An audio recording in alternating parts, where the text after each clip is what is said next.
ಚಿಕ್ಕೋಡಿಯಲ್ಲಿ ವಕ್ಫ್ ವಿರುದ್ಧ ಬಿಜೆಪಿ ಕಡೆಯಿಂದ ಹೋರಾಟ ಮುಂದುವರಿತಾ ಇದೆ. ಈ ಸಂದರ್ಭದಲ್ಲಿ ಶಶಿಕಲಾ ಜೊಲ್ಲೆ ಅವರು ಮಾತನಾಡಿದರು. ಊರೇ ವಕ್ಫ್ ಆಸ್ತಿ ಎನ್ನುವ ಪರಿಸ್ಥಿತಿ ನಿರ್ಮಾಣ ಆಗಿದೆ. ಓಟಿಗಾಗಿ ರೈತರ ಆಸ್ತಿ ವಕ್ಫ್ ಆಸ್ತಿ ಅಂತ ಹೇಳಲಾಗ್ತಾ ಇದೆ. ಇಷ್ಟು ದಿನ ಲವ್ ಜಿಹಾದ್ ಆಯಿತು, ಈಗ ಲ್ಯಾಂಡ್ ಜಿಹಾದ್ ನಡೀತಾ ಇದೆ ಅಂತ ಚಿಕ್ಕೋಡಿಯಲ್ಲಿ ಮಾಜಿ ಸಚಿವೆ ಶಶಿಕಲಾ ಜೊಲ್ಲೆ ಈ ರೀತಿಯಾಗಿ ಹೇಳಿಕೆಯನ್ನು ಕೊಟ್ಟಿದ್ದಾರೆ. ನಾನು ಸಹ 3 ಬಾರಿ ಶಾಸಕಿ ಮತ್ತು 2 ಬಾರಿ ಮಂತ್ರಿ ಕೂಡ ಆಗಿದ್ದೇನೆ. ಸ್ವತಃ ವಕ್ಫ್ ಸಚಿವೆ ನನ್ನ ಆಸ್ತಿಗೆ ಇವತ್ತು ವಕ್ಫ್ ಆಸ್ತಿ ಅಂತೇಳಿ ನೋಟಿಸ್ ಬಂದಿದೆ ಅಂತೇಳಿ, ಅವರಿಗೂ ನೋಟಿಸ್ ಹೋಗಿದಂತೆ ನೋಡಿ, ಯಾರನ್ನು ಬಿಟ್ಟಿಲ್ಲ ಇವರು. ಸೊ ಹಂಗಾಗಿ ಈಗ ಹೆಂಗಾಗ್ಬಿಟ್ಟಿದೆ ಅಂತಂದರೆ, ಇಷ್ಟು ದಿನ ಲವ್ ಜಿಹಾದ್ ಇತ್ತು, ಈಗ ಲ್ಯಾಂಡ್ ಜಿಹಾದ್ ನಡೀತಾ ಇದೆ ಅಂತ ಆಕ್ರೋಶವನ್ನು ಹೊರಹಾಕಿದ್ದಾರೆ.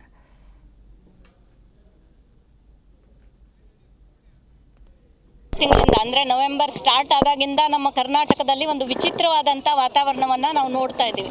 ಏನು ಅಂತಂದಾಗ ಕರ್ನಾಟಕದ ಕಾಂಗ್ರೆಸ್ ಸರ್ಕಾರ ಒಂದು ವೋಟ್ ಬ್ಯಾಂಕನ್ನು ತನ್ನ ಕಡೆಗೆ ಸೆಳೆಯೋದಕ್ಕೋಸ್ಕರ ಈಗ ಆರಾಮಾಗಿ ಇರ್ತಕ್ಕಂಥ ನಮ್ಮ ರೈತರ ಜಮೀನುಗಳು ಕೂಡ ಒಂದು ವಕ್ಫ್ ಆಸ್ತಿ ಅಂಥೇಳಿ ಇವತ್ತು ನೋಟಿಸ್ ಕೊಡುವಂತಹ ಒಂದು ಕಾರ್ಯ ಕರ್ನಾಟಕದ ಸರ್ಕಾರದ ವತಿಯಿಂದ ಆಗ್ತಾ ಇದೆ. ಉದಾಹರಣೆಯಾಗಿ ನಾವು ಇದರನ್ನು ಬಿಜಾಪುರನ್ನು ನೋಡಿದಾಗ ಸುಮಾರು ಊರೇ ವಕ್ಫ್ ಆಸ್ತಿ ಅಂತ ಹೇಳ್ತಾ ಇದ್ದಾರೆ. ಎಷ್ಟೋ ರೈತರಿಗೆ ನೋಟಿಸ್ ಬಂದು ಕೋರ್ಟಿಗೆ ಅಲೆಯುವಂತಹ ಒಂದು ಪರಿಸ್ಥಿತಿ ಇವತ್ತು ಎದುರಾಗ್ತಾ ಇದೆ. ಇಲ್ಲಿವರೆಗೂ ನಾವು ಲವ್ ಜಿಹಾದ್ ಅಂತಕ್ಕಂಥ ಮಾತನ್ನು ಕೇಳ್ತಾ ಇದ್ವಿ, ಆದರೆ ಇವತ್ತು ಲ್ಯಾಂಡ್ ಜಿಹಾದ್ ಅಂತಕ್ಕಂಥ ಒಂದು ವಾತಾವರಣ ನಮ್ಮ ಕರ್ನಾಟಕದಲ್ಲಿ ಇವತ್ತು ಪ್ರಾರಂಭ ಆಗಿದೆ. ನಾನು ಒಂದು ಉದಾಹರಣೆ ಹೇಳಬೇಕು ಅಂತಂದರೆ, ನಾನು ಕೂಡ 3 ಬಾರಿ ಶಾಸಕಿಯಾಗಿ ಒಬ್ಬ ಜವಾಬ್ದಾರಿಯುತವಾದಂಥ ಜನಪ್ರತಿನಿಧಿಯಾಗಿ ಕರ್ನಾಟಕ ಸರ್ಕಾರದ ಒಬ್ಬ ಮಂತ್ರಿಯಾಗಿ ನಾನು ಸೇವೆ ಸಲ್ಲಿಸಿರುವಂತಹ ನನ್ನ ಒಂದು ಆಸ್ತಿ ಮೇಲೂ ಕೂಡ ಇದು ವಕ್ಫ್ ಆಸ್ತಿ ಅಂಥೇಳಿ ನನಗೆ ನೋಟಿಸ್ ಬರ್ತದೆ. ಇದು 4ನೇ ಜನರೇಷನ್ ನಾವು ಅಲ್ಲಿ ಉಳುಮೆಯನ್ನು ಮಾಡ್ತಾ ಇದ್ದೀವಿ. ನಮ್ಮಂಥವ್ರಿಗೆ ಈ ಥರ ಆಗ್ತಿದ್ರೆ ನನ್ನ ಕರ್ನಾಟಕದ ಸಾಮಾನ್ಯ ರೈತರಿಗೆ, ನನ್ನ ಕರ್ನಾಟಕದ ಶಾಲೆಗಳ ಮೇಲೂ ಕೂಡ ವಕ್ಫ್ ಅಂತ ಇದ್ದಾರೆ, ದೇವಾಲಯಗಳ ಆಸ್ತಿ ಕೂಡ ವಕ್ಫ್ ಆಸ್ತಿ ಅಂತ ಹೇಳ್ತಾ ಇದ್ದಾರೆ, ಮಠ ಮಂದಿರಗಳ ಆಸ್ತಿ ಕೂಡ ವಕ್ಫ್ ಆಸ್ತಿ ಅಂತ ಹೇಳ್ತಾ ಇದ್ದಾರೆ. ಹಾಗಾಗಿ ಸಾವಿರಾರು ಜನರಿಗೆ ಈ ರೀತಿ ತೊಂದರೆ ಆಗ್ತಾ ಇದೆ.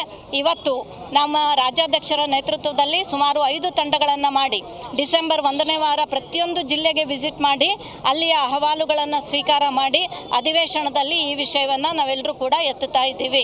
ಅದರ ಜೊತೆಗೆ 9ನೇ ಜಿ ಕನ್ನಡ ನ್ಯೂಸ್ ಈಗ ನಿಮ್ಮ ಮನೆಯಲ್ಲೇ ನೋಡಿ. ಎಲ್ಲ ಕೇಬಲ್ಗಳಲ್ಲಿ ಈಗ ಲಭ್ಯ.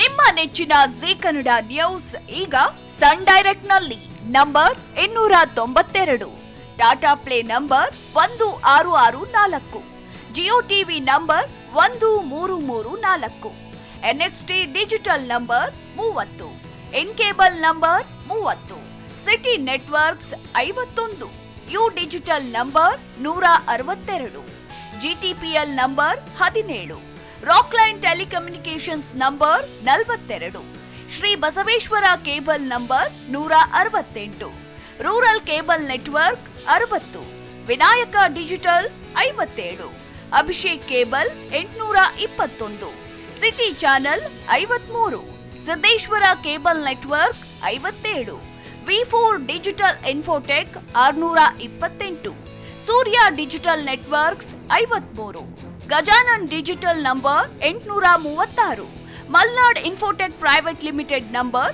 56, Metrocast number 830, victory digital number 167ರಲ್ಲಿ ನೋಡಿ ಆನಂದಿಸಿ.